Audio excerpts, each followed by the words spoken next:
We begin the current Daf of Shabbos Daf. Begin on the bottom line of Lamazayim base. We continue the discussion of the previous Daf, essentially discussing the halacha that we opened up this parak regarding the law of shiur. Shiur is co-sponsored by Kalzdich and Yecheskel, Torah Anytime, and Daf Lachaim. Some of these we're going to be speaking about in today's Daf is regarding the Chachamim, who they held that shiur is asr, but it's not gar for katan, which that was the primary opening discussion of our parak regarding when you have a kira, an oven that's not gar for katan, that's not shoveled out, is that asr? What does it mean layitin? Like we said, does that mean layavster? According to Chananya, who holds it's permitted. According to the Chacham, that held shiur means that it's asr, it's not gar for katan. What's the halacha? The first amid is going to be discussing if b'shayik or b'mezid someone goes and does shiur, leaves it on the stove without quote a blech. Is that food permitted to be eaten or not? Additionally, we're going to be discussing, as we did on the previous Daf, the contrast between mitzvah v'yafaloi, the benefits that from if the food benefits from remaining on the heat, or what's called mitzvah v'raloi. Actually, once it's fully cooked, it no longer benefits from remaining on the heat, and their relevance regarding shiur. Additionally, when there's a knas, that there's a concern that we take unfair advantage of a halacha, that we penalize the person, as we'll see regarding someone leaving the food on the stove from before Shabbos. Additionally, conditions necessary to permit chazar, which is the important halacha l'mais that we have. We know that people can take off the chalent from the fire if there's a blech, regarding putting it back to the primary criteria that I mentioned in halacha to discuss also exactly what needs to be done is what's called oidim biyadai. It's still in his hand, it's not put it down on the ground, and additionally what's called dai talach. So when he took it off, his intention was to put it back on. Additionally, we're going to be discussing smicha regarding not putting, as we've been speaking up until now, on top or inside, but actually what happens if you put the food on the side of the kira. Additionally, we're going to be discussing the next Mishnah that up until now we were speaking about a kira. A kira is that which has two openings, a room for two pots. Now we're going to be, in the next Mishnah, we're going to discuss tanner, which is very high heat because it's narrow on the top, so that actually makes it more hot. And then something called a kupach, which is essentially a kira but in half, so it's somewhere in the middle. It's nafish havlim, and the kira has more heat than the kira, but it's zater havlim, and the tana has less heat than a tana. Additionally, we're going to continue with the next Mishnah regarding cooking with other sources of heat, which is going to bring us into the discussion regarding what's called tel dashar, not heating something up on the fire itself, but rather as a derivative of heat, meaning if you heat up a pot on the fire, now you took it off the fire, now you're cooking with a derivative of the fire. And then what's called tel dashacham, which let's say this cloth was heated up in the sun, and now you crack an egg on that. What's the halacha with cooking something on tel dashacham? So with that we begin. The Lamazayim base on the bottom of the oven. They asked the following question from Chibur as we continue to Lamazayim Rabba. Shachach kedera gabekira, if they forgot a pot on the stove, which Rashi explains is going according to the one that says forbidden, and that's how we're explaining it over here regarding the Chacham that say that she is asr if it's not gar for katan or bishlo b'Shabbos and the cooked on Shabbos. Ma'at halacha, essentially you violated the rabbinic isra of shiur. What's the halacha now with that food? Taisa points out, because Taisa keeps on doing this a few times throughout this parak, he says, "Ma'isa we paskin like Hanani, who holds shiur is mutter." So what's the question? So he says, no, either he would talk about that it wasn't cooked Michael ben Drasai, even Hananya holds it wasn't a third cooked, it's also forbidden. Or Taisus even says, it's even talking about when you're totally raw chalm, let's say. The Gemara said enough at Beis that Kidruch Isa, totally raw pot is permitted. That's specifically by a tanner, which is very hot. Without being machat, it's going to cook until tomorrow. But by kira, which is not so hot, it's going to be forbidden because you could be concerned that you still might be machat because might not cook totally by tomorrow, the chalent, and therefore, which is an important question regarding our contemporary stoves and ovens, and therefore that's the question that the Gemara has ultimately. If it's a forbidden shia, what's the halacha if a person violated, forgot, left it on, I forgot to put on the blach, what's the halacha now? So Ishlik V'Leim V'Lemidi, so Rabbi Rabbi did not answer the question. Now, L'Machar Nafik, the next day Rabbi Rabbi went out, and Darshlu, he expounded the following Mishnah Mesechtes Trumas. Mishnah says the following halacha. Hamavashel b'Shabbos b'Shoigig. If someone cooks, here we're talking about a different case, not leaving it on the stove from before Shabbos. Someone actually goes and cooks by mistake on Shabbos, and he didn't realize that Shabbos, didn't realize, now I'll do this. So halacha is yochel, so you're allowed to eat the food. But if he did it deliberately in this halacha l'maisa, lo yochel, he's not allowed to eat it because he went and deliberately violated the malacha on Shabbos of Bishul, so he's not allowed to eat it. Now, but then he said, regarding the question that they had asked me, regarding if you forgot a pot from before Shabbos, which is called shiur, that he says, b'loishna. There's no difference between shogig and mason. So this is what's important. What Rabbi had said, he just said those words. He said, v'loishna. He didn't specify. When you say loishna, so you tell me when you cook on Shabbos, then there's a difference if you did it by mistake or deliberately. If you did it by mistake, okay, you could eat it. You didn't do it on purpose. Deliberately, no, you violated malacha, you can't have hanal from a ma'aser Shabbos. Then you tell me, but you forgot, then there's no difference. So what do you mean? Is it that you're comparing them both to, let's say, when you cook by mistake, and therefore by both you're allowed to go ahead and it's permitted to eat it? Or are you comparing both actually, like the case of mason, and then it's going to be forbidden? So it says again, my no. What did he mean when he says there's no difference? When he's saying it's all the same, what are you coming to say when you're saying it's the same? You're not saying which way is the same. Is it the same that they're both asur, or that they're both mutter? So the Gemara says, they say, what he was saying is, le'atera. Yeah, because by shihiyah, when you forgot it on the stove, both are permitted. Why? So he explains. Mevashal, by cooking, who the covered ma'aser. You're doing an action. Frying that egg, flipping that pancake. You're doing an action. You're doing a ma'aser bishul. Oh, so therefore, deliberately, and you did a ma'aser, so then you can't eat it. But over here, when you forgot and you left it on the stove, the light covered ma'aser didn't do an action. It was a passive violation. So therefore, b'mezin nami yoichel, that even if someone does deliberately, where he left it on the stove from before Shabbos, I need the food, whatever, I'm not doing anything, whatever. So even if he did it deliberately, yoichel the halacha is going to be that he could eat. That's one opinion that both are mutter. But Rav Nachman Yitzchak disagrees. He says no, actually leisur, and that's actually the halacha. That he says no, both are forbidden. Meaning, mevashel hu deloyasir lerume. When someone cooks on Shabbos, we're not concerned the person is going to come to be crafty and do it deliberately and say, oh, I didn't realize that it's Shabbos. No, the Jewish people will not suspect regarding violating a halacha of Shabbos. So therefore, if you did it by mistake, okay, you didn't mean to, you didn't, okay, it was cooked, you're allowed to eat it. Now, aval high, and in regard that we don't necessarily rule like. Aval high, but regarding if someone forgot and he left it on from before Shabbos, the asile arume person is going to come to try to make a trick. Why? Because ultimately, she is a rabbinic issur. It's not you didn't do any bishul on Shabbos. You left it on from before Shabbos. Generally, we say you start something from before Shabbos, like watering your garden, and you turn on the switch, and then it goes all Shabbos. That's okay. So if a person's lax in this, and he's going to come to deliberately leave it on, I forgot, and he's going to say I forgot, but really did deliberately. So therefore, b'shagi never liyachol. So therefore, even if you did it by mistake, no, we don't let you eat it because you're going to come to do it deliberately. So we have to penalize you when you do it by mistake, to stop you from doing and violating deliberately the Issur Drabanan of Shia. So we have these two different opinions. When Rabbi said that regarding Shia, the Benezer L'Sheg is the same, is it that he means both are mutter, or that he actually holds both are asur?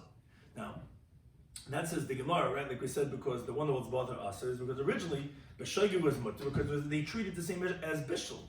But people violated Benezer and claimed B'Shogig, so therefore they went and they came and they said that even by B'Shogig is going to be asur. So then the Gemara says, Meisvi, now the Gemara asks in the following brayso, according to the opinions that hold that when it says Loishna was Leheter, it means to say that both Shogig and B'mezid by Shia is going to be permitted to eat it from the following brayso. The brayso says, Shachach Chedeira al Gabe Kirab. Someone forgot a pot on top of a stove, exactly the case we're talking on. Well, Bishul B'Shabbos, and they cooked on Shabbos. What's the halacha? So Bishogig, by mistake, like here where he forgot it, so then Yoichel, he's allowed to eat on Shabbos. B'mezid, if he did deliberately, he says, okay, I'll leave it on the stove, whatever it is, and he didn't forget, rather he put it there, so then Lo Yoichel, then he's not allowed to eat. Now, says the brayso, the Medvam, when did we say this halacha? And this next qualification is not important for our question, but it is, part of it is, but actually we're going to discuss it later on this Amud. But says when did we say this? In other words, that you violated the shehiyah, whether b'shogig or b'mezid, is b'chametz lehuchma kol tzarka, is if it was hot water that wasn't totally cooked yet, or v'tavshish b'shal kol tzarka, or a cooked dish that wasn't totally cooked yet. So then the halacha is, or it's not b'shal kol tzarka. This is going like the Rabbanan that disagreed with Chananya shehiyah. It's forbidden. It's not fully cooked. So that's where we said, okay, if you did it by mistake, you could eat it deliberately. You can eat it. But regarding hot water that was totally heated up already, and a cooked dish that was totally cooked already, then Bein B'Shogig, Bein B'mezid, Yoichel Divrei Meisar. Meir says that whether if it was by mistake or deliberately, you're allowed to eat it because after the fact it was totally cooked already, and therefore then we're going to permit you to eat it. He says he differentiates between hot water and a cooked dish. He says, if it's hot water that was heated up, all that was necessary, it was totally hot, that's going to be permitted if you left it on from before Shabbos without a blech. Because the more water gets cooked up, the worse it is because it evaporates. So therefore, you're not going to come to be machata. So then we say, okay, then you could go ahead and use it on Shabbos. But regarding a cooked dish that was totally cooked, also it's going to be forbidden if there's no blech, what we call gar for cotton, shoveling out the coals and covering with ashes, which our blech is like the cotton part. Why is it forbidden? Because ultimately, the more the food cooks, the better it gets. And we discussed this in the previous stuff, that there are those opinions who hold that even mitzamik v'yafal, even if it's fully cooked, if you don't have a blech, it's forbidden because you might come in machata. The chalm, the good is gekocht, the chalm, the ibigenechte kegel is going to be better if you have the heat going, and therefore you might come to be machata b'gechal. Now, and therefore he says, and anything that the more cooks, meaning everything else, not just a regular tafshel, everything else that the more cooks, the better it is to then, for example, cook in kruv like cabbage or poilim and beans or basar tarif and minced meat, which Rashi explains has to be talking about that he's not intending to serve it to guests, because we said in the previous daf that by meat, the more cooks, it's actually not mitzvah b'yafaleh because it's not appropriate for guests. But if you're not doing it for guests, then the more cooks, the better it gets. So all those cases, us it's going to be forbidden to eat it if he deliberately went and left it on the oven. Now, but the more cooks, the worse it gets. So then mutter is going to be permitted. So that's a machlekes. And we're going to shortly discuss that machlekes. But Katani Mia, but one thing is that we learn is that a tavshel shalei bishul kol tzarka, regarding a dish that wasn't fully cooked, that then we said that there's a differentiation between shogig and mezid when you leave it on from before Shabbos. We see that we said that was the opening of the brisa. The shogig yochel, but mezid lo yochel. So this brisa is difficult on both Rabbah and Rav Yosef that hold that it's permitted when you do it b'mezid, because here we see that when you do it b'mezid, it's going to be asur. It's also difficult in Rav Nachman that said it's going to be forbidden when you do it b'shogig, because here we see that it's mutter. In other words, both of them said in extremes. Both of them said regarding if you leave on something from before Shabbos, that they said doesn't make it a bit shogig or b'mezid, it's either going to be both mutter or both asur. The problem is, this halacha, don't look at these halachas of Rameir and Rameir, because that's going to be our short Gemara's discussion. But the point is that it differentiates between shogig and mezid on this case. We said that if you did it b'shogig, then it's mutter. If you did it b'mezid, then it's going to be asur. So the Gemara says, like, and again, that's like neither one of them, because both of them were saying either both are mutter or both are asur. So the Gemara says, we understand according to Nachman Yitzchak that says that it's forbidden by both of them. Like Kash, it's not difficult. In other words, he could answer that when did we say in this brisa that if you did it by mistake you could eat it? He says that both of them are asur. So there's no problem. That's koyim gizer. That was before the decree, which the Gemara shortly can explain that they made a decree regarding those who forgot from before Shabbos. So therefore, before the decree, it was the same thing like we mentioned in previous, and actually Taisa discussed that. Why didn't you say the same brisa before? It could be it's the same brisa. But the point is that before they made the decree, shiur was the same as bishul. Just like we mentioned regarding cooking on Shabbos, if you did it by mistake, you could eat it. If you did it deliberately, you can't eat it. So before the gzeira, they had this halacha that if you did it by mistake, you're allowed to eat it. Deliberately, you're not allowed to. But when did he say his explanation of the halacha of Rabbi Barabba, that he said that, but if you did it by mistake, it's going to be asur, that lo yishna, that was lach gzeira. That's after the decree. After the decree, then they said that shogig is the same as mezid, and therefore both are going to be asur. So it's not a contradiction. The Baruch talking about before the gzeira, he's talking about after gzeira. The Rabbi Yosef Damer that they say in their interpretation of Rabbi Barabba's halacha that lehatera, when he said lo yishna by shiur, if you forgot it from before Shabbos, there's no difference. That both even b'mezid is going to be mutter. Like they said, what was the story that they said that both are going to be mutter? Is they said because they said that Rabbi Yosef said both are mutter because they said that there's no ma'aseh, you didn't do any action. So okay, even deliberately, it's going to be permitted. So then the difficulty is ikoid in gzeira. If Reb Chia was saying his halacha before the gzeira, so kasha mezid. So then you have the difficulty over here in the brisa. It says that even before the gzeira, like we said, whatever it's talking about, the point is that it says that b'mezid you're not allowed to eat it. That's not like Rabbi Yosef who said that even b'mezid it's permitted.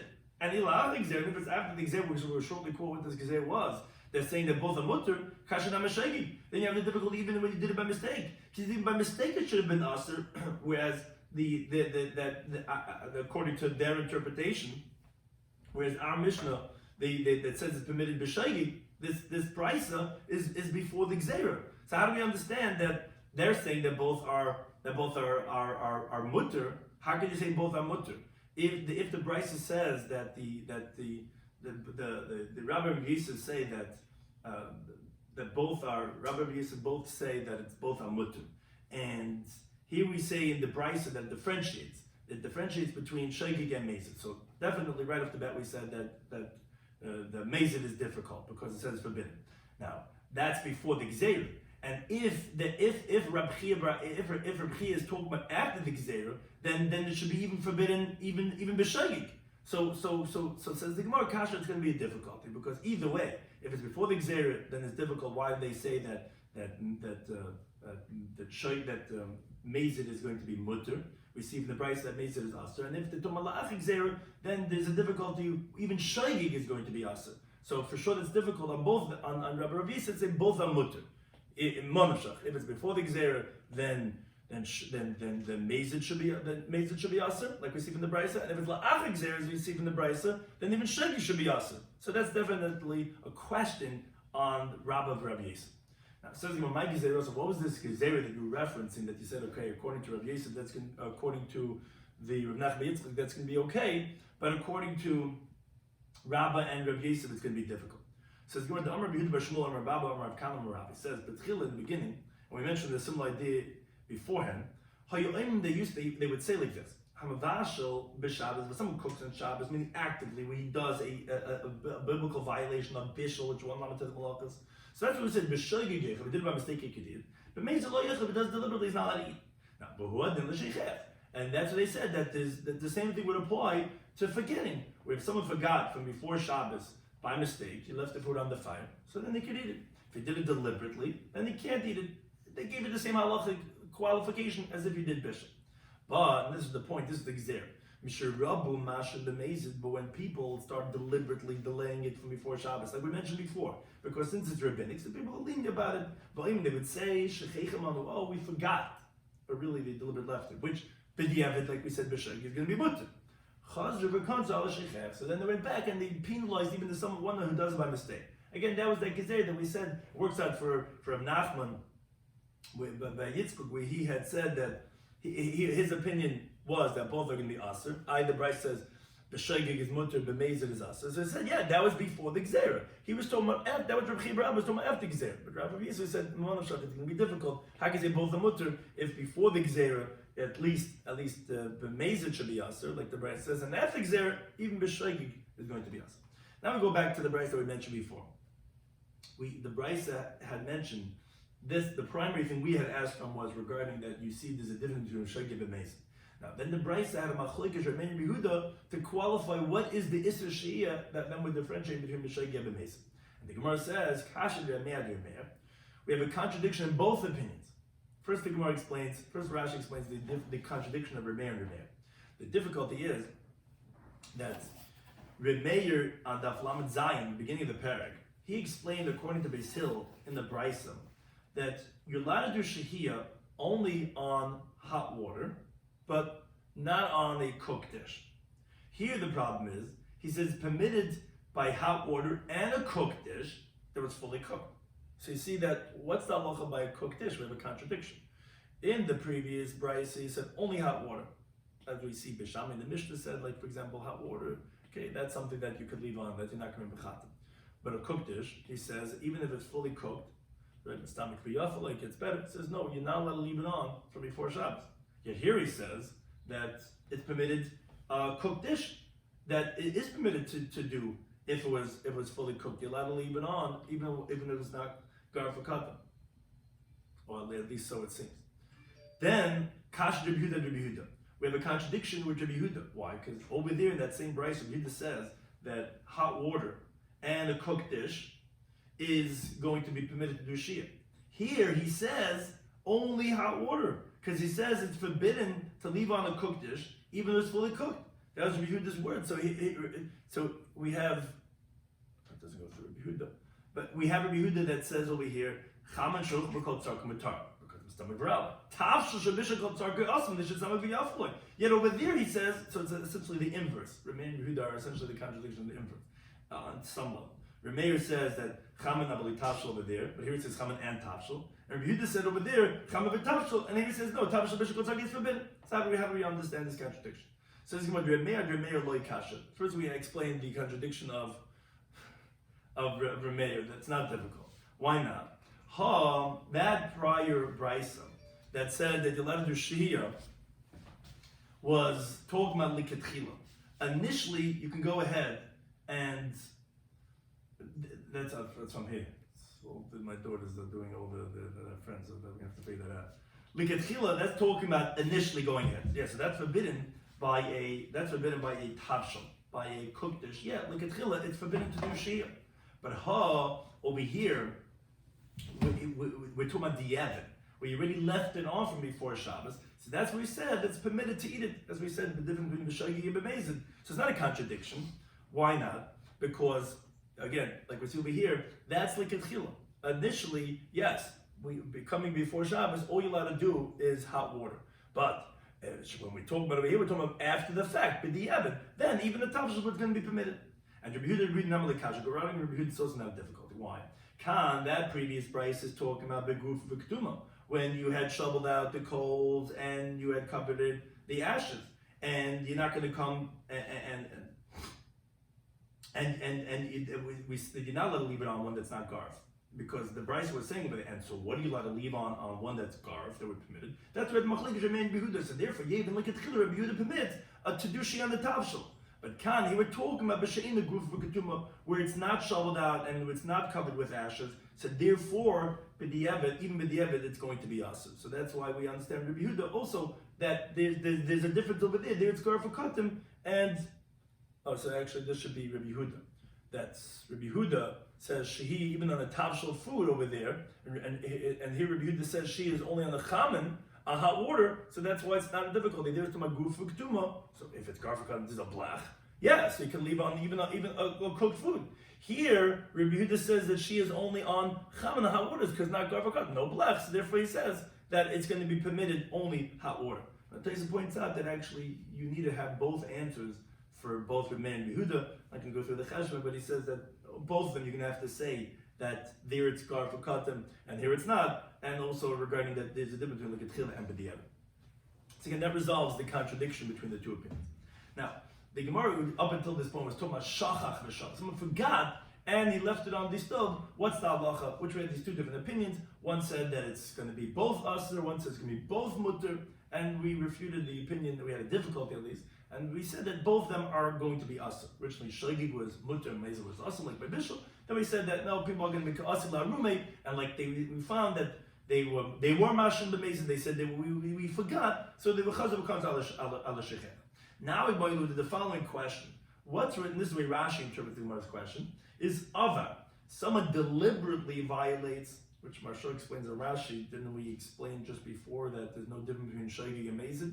So the other question was asked on shagag, on shachach, but then we said the mezid is going to be the same thing. So the Marsha explained, Tosfos discusses this, he gives a different interpretation. No, we're talking about not a full-fledged b'mezid. It's like someone who says, he says, oh, it's permitted to be done. So, but ultimately the question here is regarding b'mezid. Let's say someone deliberately v'shaha and he leaves it on before Shabbos. What's halacha? You allowed to eat the food or not? What's the question? Did the rabbis penalize the person or not?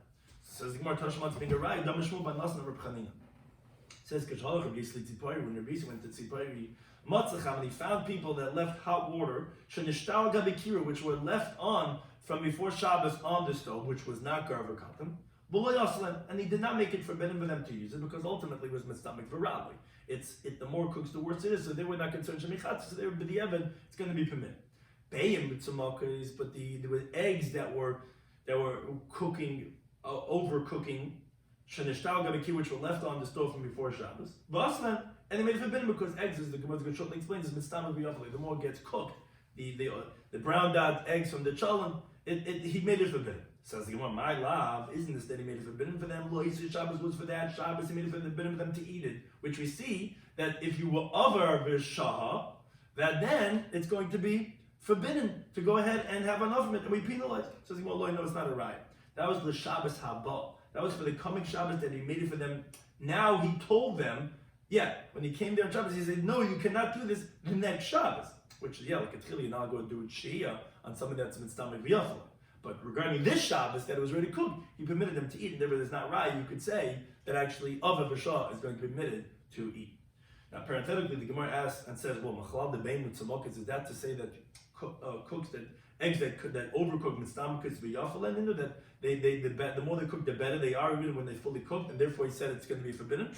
So he says yes. The Amr of Chama Bar Chanina, he says, Pamachas Nesarachti Ani V'Rabbi L'Makom. He said, one time, me and my teacher, we once lodged in one place.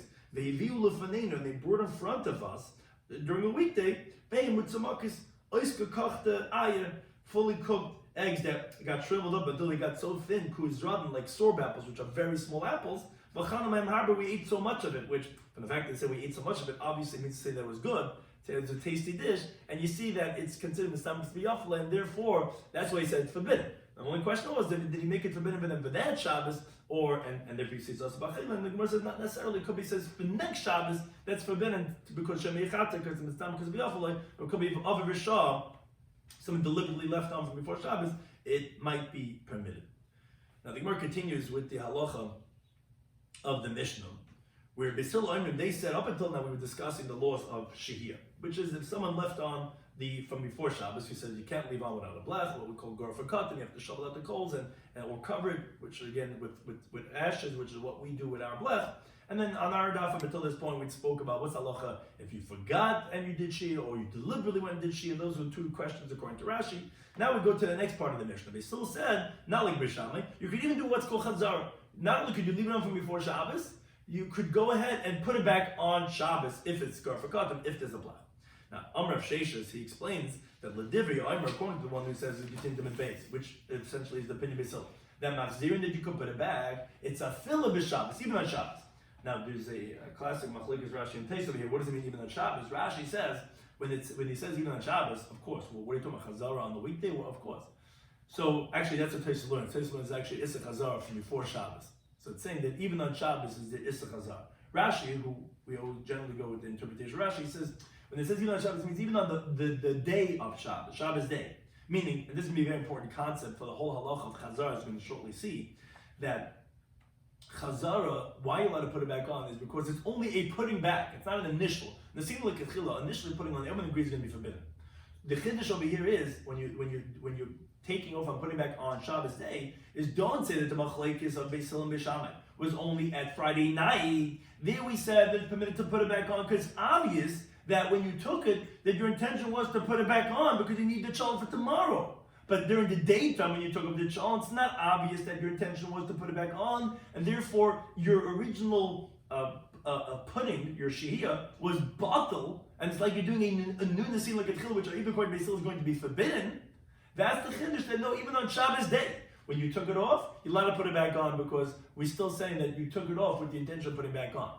During the nighttime, we would understand more that, there we would say that, of course, you're going to put it back on. So therefore, your your original nesina was not batlia. But when you took it during the daytime, I would say, okay, that's it. We're not putting it back on. It's already Shabbos afternoon. No, you're allowed to put it back even on Shabbos afternoon. That's how Rashi learns it. After Rabbi Shloimy Schwartzberg, was Rabbi Shloimy held af machzir nachil b'Shabbos that you're allowed to put it back even on Shabbos day. Why? How do we see this? Rabbi Shloimy says, "Pamachas ino imdim le'ilim Reb Chia Rabba." One time we were standing in front of Reb Chia Rabba, v'ha'alnu lekumkumus shel chama, and we brought up from a kettle, a small little pot of hot water, midyuta tachtoina, from the lower story, l'dyuta elyon to the upper story. We diluted from the cup of wine that he was drinking, which they would use with hot water. We put it back to its place onto this stove, and he didn't tell us anything. This was on Shabbos afternoon. So you see that he also agreed you're allowed to do chazara, even for something that's not necessarily that you're putting it back to continue cooking, which for the hot water, it's not necessarily that you see that you're leaving it over for something else. Still, it doesn't make a difference. It's going to be admitted, like we're saying for the challah on Shabbos afternoon, you're allowed to do chazara even then, according to Beis Hillel. Now, on that the Gemara qualifies and says the following teachings. Amr Zikr, Amr Abba, Amr Tadai. They explain this halacha of chazara. It says there's some conditions, some stipulations. Loishan, we didn't learn that you're allowed to do chazara when there's garfakad, when there's a blech, you're allowed to put something back on the blech.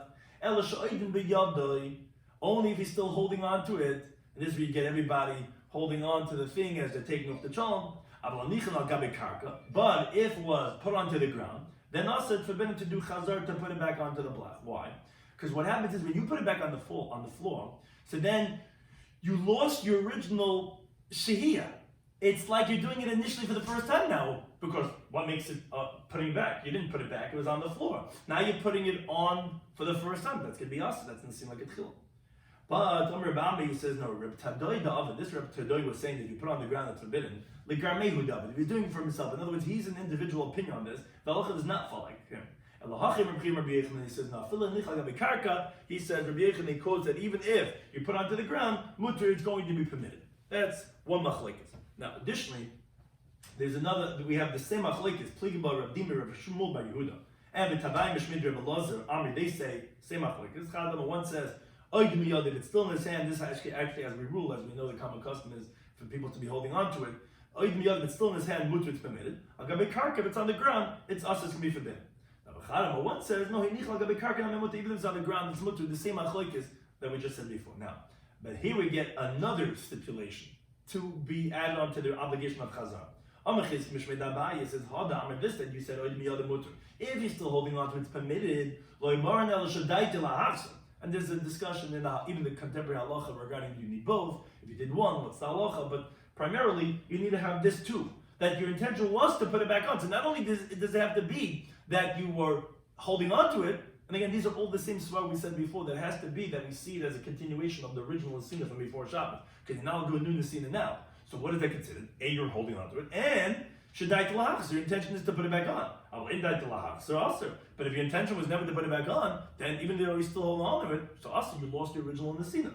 Says the Gemara, the inference is that it was on the ground, so even if your intention was to put it back on, also it's going to be forbidden, because you need to have both. So that's the first version. And but those say a second version that's more lenient. That this that you said if it's on the ground, it's forbidden. When do we say on the ground it's forbidden? Only if you didn't have intention to put it back on.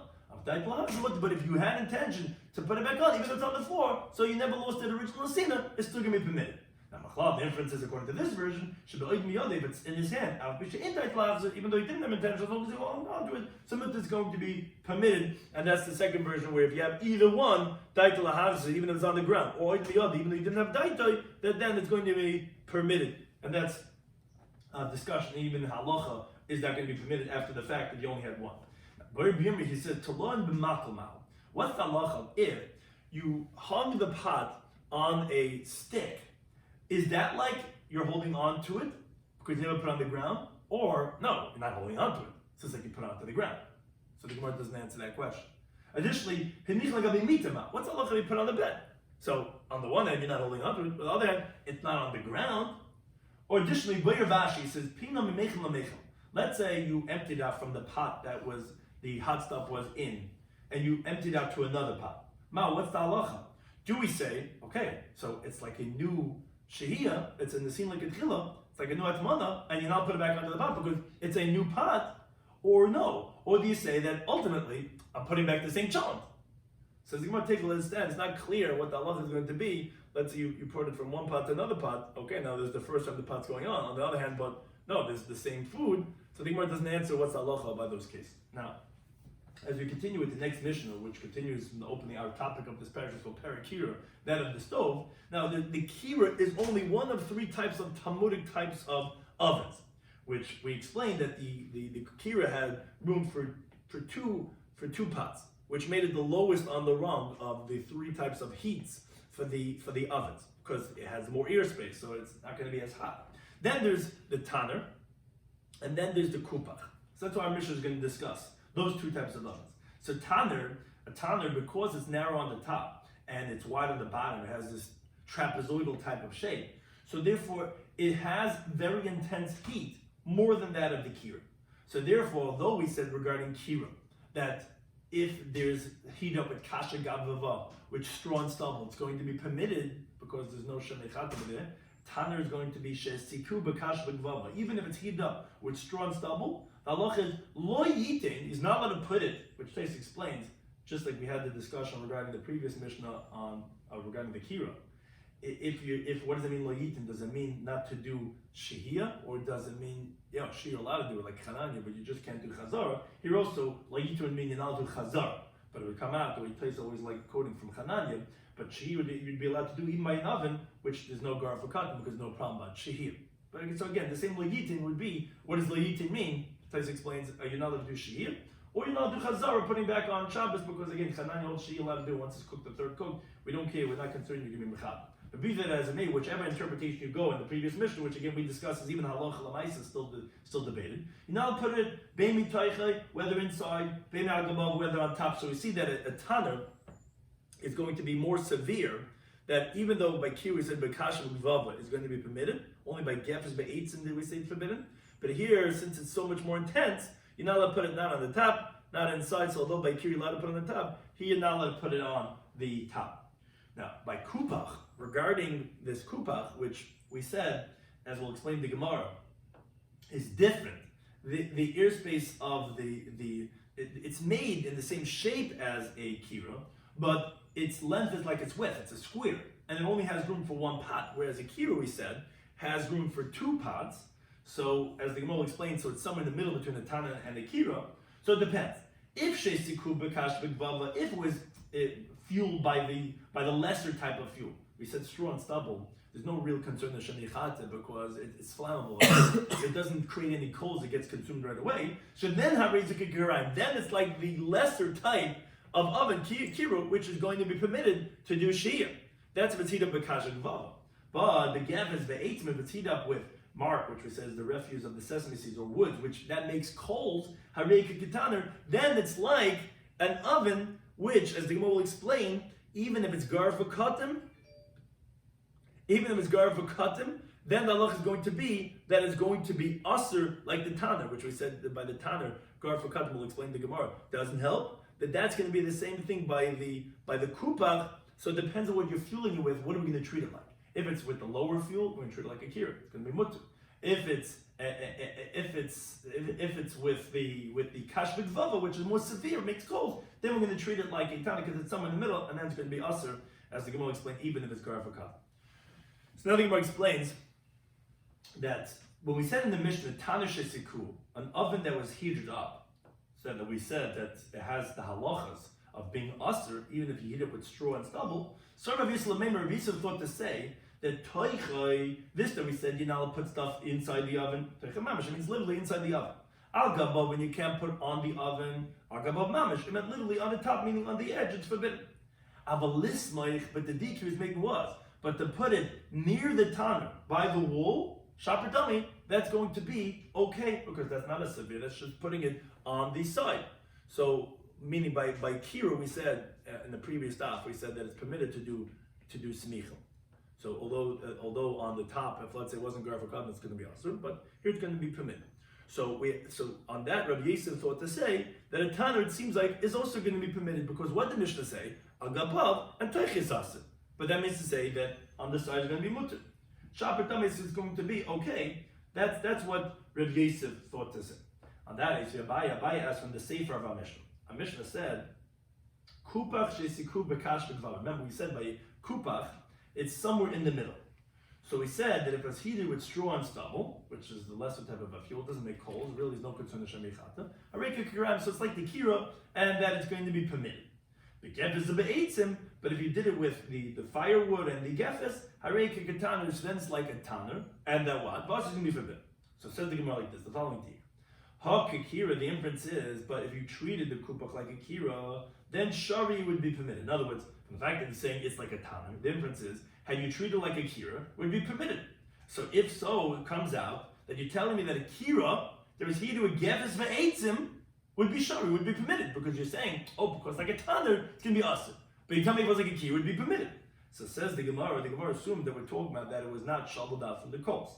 So ilim al gabav, how do you understand this? If it's on top of the kupach, so b'mai, what are you talking about? Ilim, if it's talking about where it was not shoveled out, the coals, and it was not covered with ashes, so, and that's the case, Elikira ki in a group of ketum. But what do you mean if you compare it to a kira that's not gar for katim al gabav mishari? When you have it heat up with gevas ve'etzim, a kira is also forbidden to do shehiyah. Is that permitted or chazar?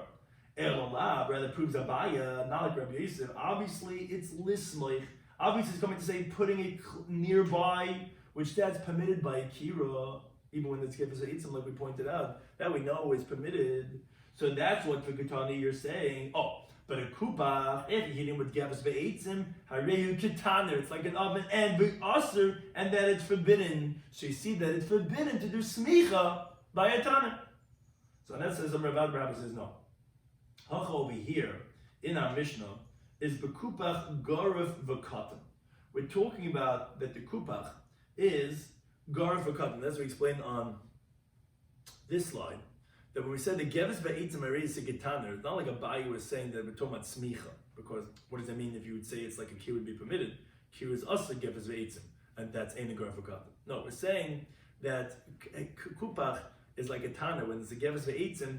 Even if it is gar for cotton, even if you shovel out the coals or you cover it with ashes, that it's still going to be asin. And therefore, Batana Guf we're comparing it to an oven that is gar for cotton. And we're saying Harei Kukitana, what does that mean? The avagav, the gar for cotton, even if the coals are shoveled out or covered with ashes, al kabab aser. On top of it is going to be forbidden. Why? Because that's what we're saying. The ikakir was like a kir, ki guf if it was shoveled out or covered with ashes, shabbatim, it would be okay. It's only because we don't say gar for cotton by a tan, by an oven, and this is what we're saying, the chiddush over here, that we're saying by the kupach, that even if you did gar for cotton, you shoveled out the coals, which the place we discussed with the Mefarshim or Anachab, what's the problem if you shoveled out the coals? How are you going to be mechata? The whole point why you're not allowed to do it is because you might be mechata, but there's no shemichata because it's nothing there. So that's what they say, because there's always a little bit of remnants over there. You might come to be mechata. So it's saying that the tanner is going to be forbidden, even if you're a gar for cotton, and that's what we're saying, that the same thing is going to be by the kupach, and therefore it's a totally different halacha, therefore it's not difficult on Rabbi Yosef.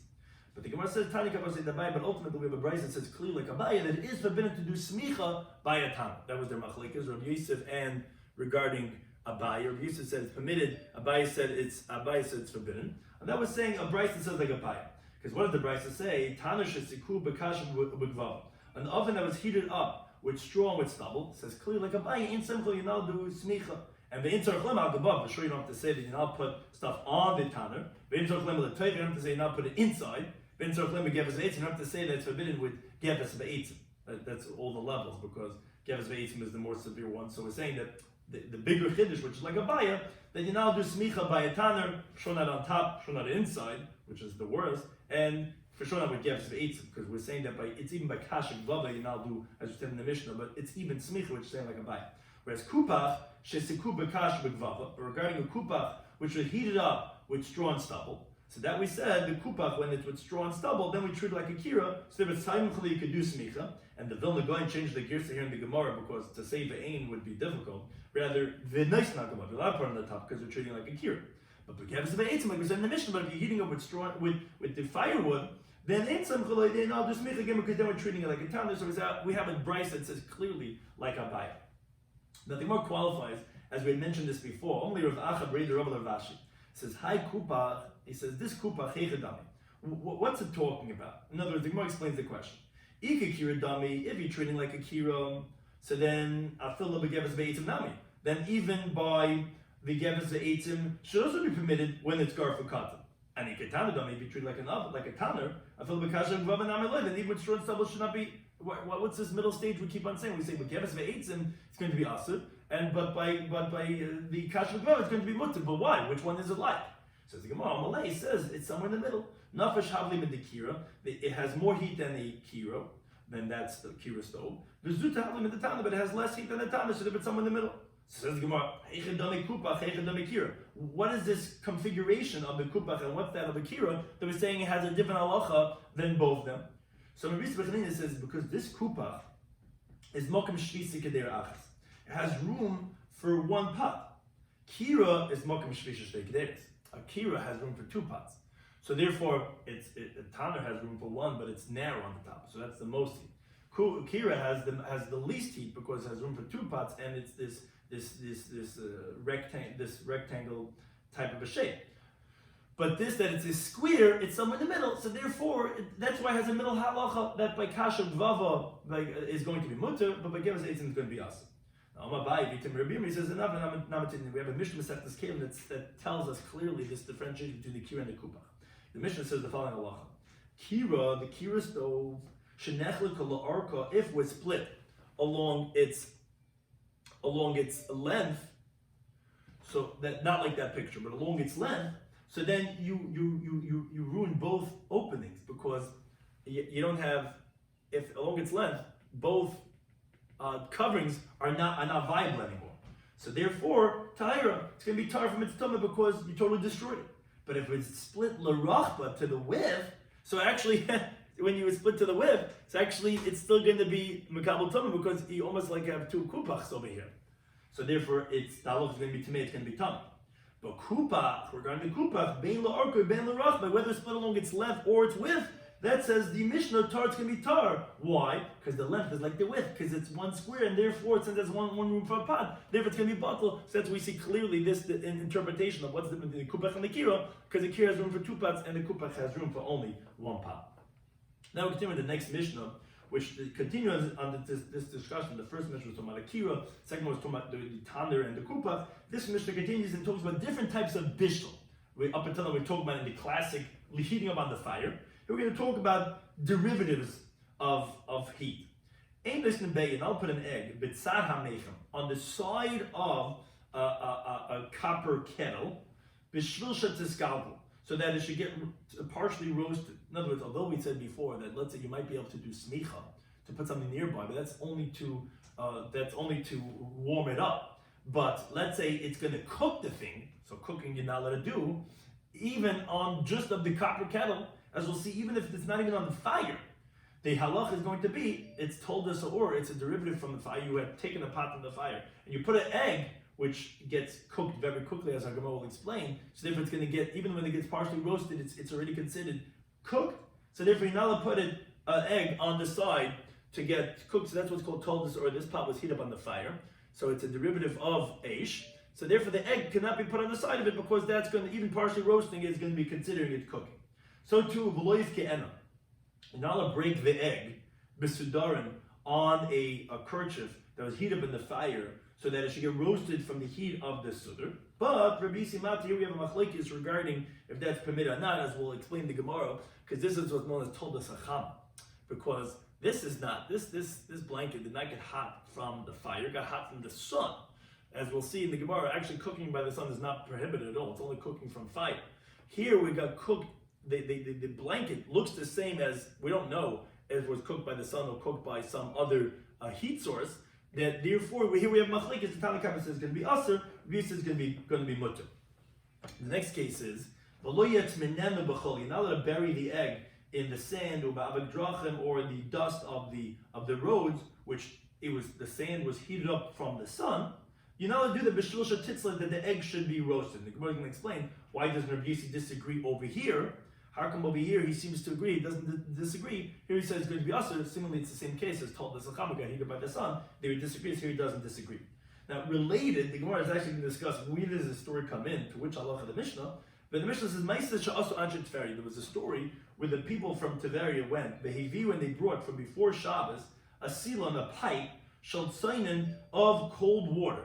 So they had a pipe running through, the hot water is what's called Chamei Tiberia, that was running through to get this hot water, and it was running through the entire Shabbos, that they had it that was going through the canal of the hot water of the Chamei Tiberia, which again, generally we say that you're allowed to start something from before Shabbos and it's going to be running through Shabbos. But here, the Amalek Chacham, the sages said to them, in B'Shabbos, if the water that's running through on Shabbos is Kecham Shochem B'Shabbos. Here they said it's different. Here they said it's like water that was heated up on Shabbos. And therefore, Vasur B'Chitza B'Shtia, just like hot water that was heated up on Shabbos, you now do that. It's going to be forbidden to bathe with and it's going to be forbidden to drink with. In Yom Tov, it was done on Yom Tov, meaning although you did it from before Yom Tov, but it was running through on Yom Tov, it's like it was Kecham and Shochem, but Yom Tov was like water that was heated up on Yom Tov, which what's the halacha? Vasur B'Chitza, and the Gemara doesn't explain which exactly type of bathing we're talking about. You're not allowed to bathe, Umitar B'Shtia, and it's permitted to drink it because they consider like as if it was done on Yom Tov or on Shabbos, and on that the Gemara is going to discuss exactly the parameters of that halacha. Some of these we discussed on today's Daf, Shabbos Daf, Lamed Ches, was, we spoke about the previous Daf regarding Shehiyah, the permissibility, and we Rashi, the simple way of understanding Rashi said we're going according to the pain of now do Shehiyah unless it's Garvakat, unless you have a plach. What's the halacha if someone forgot and left the food on the fire? He didn't realize it was cooking and someone forgot to put on the blech. And they were what? You cooked on Shabbos. What's the halacha? So there's a Mishnah Masechtas Trumas that made a differentiation regarding if you cooked on Shabbos. If it was b'shoigig, permitted, b'mezid, forbidden. Now, but then said Rabbi Shloimy, he said, u'b'shah, he says, loishna. Now, what does it mean no difference? What does it mean no difference? There is Rabbi Yisrael that say, yeah, both are permitted. Why by Shia both permitted? If he didn't do an action. So even if he did it deliberately, it's going to be permitted. On that, Nachman Yitzchak, he says, no, both of them are going to be asr. Why? Why is even shoigig, which you did it Rabbanan and Shia? Yeah, because asla rumi. The guy's going to come to be crafty, and as we see, actually, that was the gizera that they made, that even by mistake, that we had to penalize them because people said, oh, I forgot. Right, and therefore the people came to do it deliberately, which is forbidden, and therefore they penalized even b'shogig. That's the machlekes. Now, the first opinion we said was difficult from a brisa, because the brisa says that was Meir and Yehuda, which we're going to shortly explain. But it said when it wasn't fully cooked and you forgot and you did shehiyah, so then it differentiates that b'shogig is mutter and b'meiz is going to be asr. So you see clearly that b'meiz is going to be asr. It's obviously not like the opinion that said both are mutter, because if it's before the gzera, so then b'meiz is asr. After gzera, then even b'shogig should be asr. So therefore, that was a kasha on that interpretation. Now, regarding the Imam Da'amah that said both are asr, it's not difficult. Why not? Don't we see b'shogig is mutter? Oh, because mutter was before the gzera. What was the gzera? Like we said, when they started doing shehiyah, b'meizid, and they said that we did it by mistake, then they stated they knast even shoigig, and therefore that's why the Bryce was talking about before, and they're talking about, Rabbi Shloimy was talking about, and Rabbi Nachman's interpretation, Rabbi Shloimy was talking about after the Gzeir. In that Bryce, we had a contradiction similarly in Rabbi Meir's own opinion and Rabbi Yehuda's own opinion.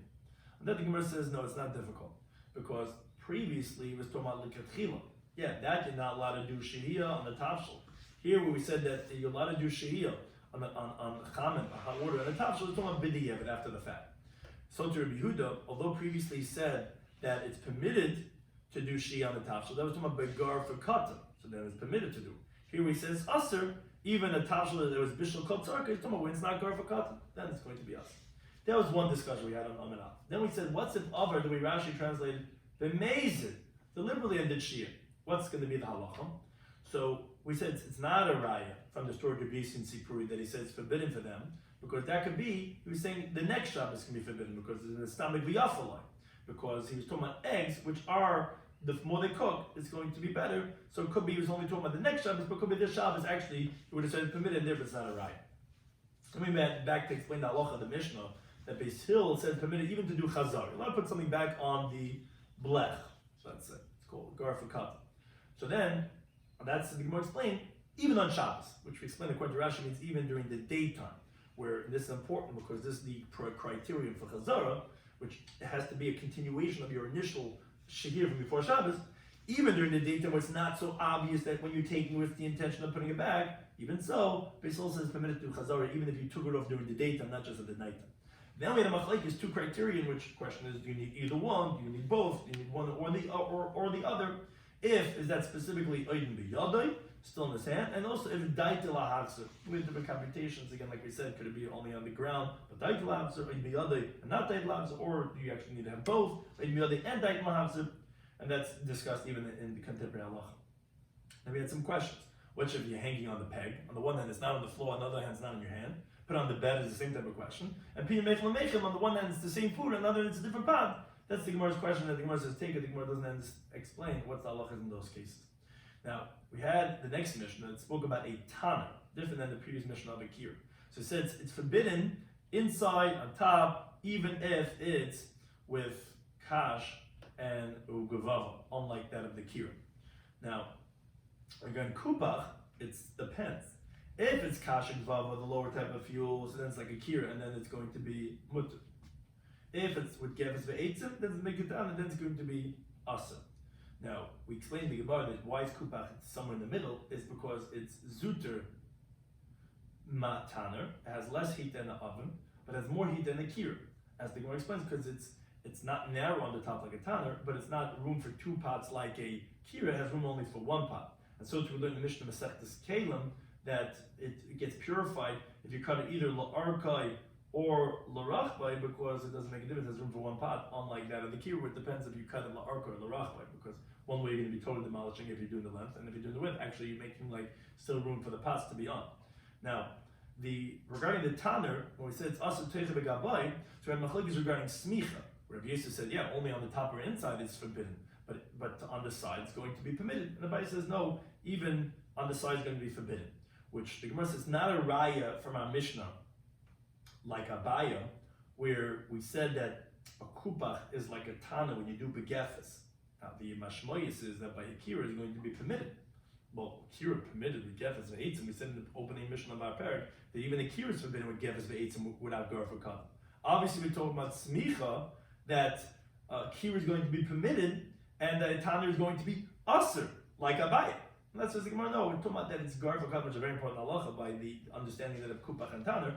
We're talking about gar v'katim, that's talking about on top. Yes, that a tanner and a kupach are going to be aser even if you're gar v'katim, because gar v'katim doesn't help by a tanner, because even though you shoveled it out, what's the problem shemichata? There's still some remnants and they're going to be aser. But ultimately, we did learn the brayso. It's clearly like a bayit that you're not allowed to do smicha by a tanner. And again, the kupach, depending if you do kasha gvava or give us eitzim, is going to be either like a tanner or like a kira. And we went to the next Mishnah, which we're going to primarily discuss in the next daf, which had a few different halachas that are secondary elements of heat. You're not allowed to roast an egg even on the side of a mechem, which the Gemara is going to explain on the next daf, because it's like what we call gemar malacha, where ultimately the egg is also considered like just partially roasted, is already considered edible, so it's considered bishul, and therefore you chayav b'chatas, even though you're doing only on the side of the hot pot. Then we had a machlekes regarding a kerchief that was heat up in the sun, because that's what's called toldos chama, which is machlekes regarding if that's us or not. And we said according to everyone, you're not allowed to go do and hide the egg in the sandwich. The Gemara is going to ask why is that. Rabbi Yosef does not disagree in that case. Then we had a spur with Anshe Tveria, which they said it's going to be the same like it was heat up on Shabbos Yom. The Gemara is explaining exactly why that is. Thank you for any time for hosting us.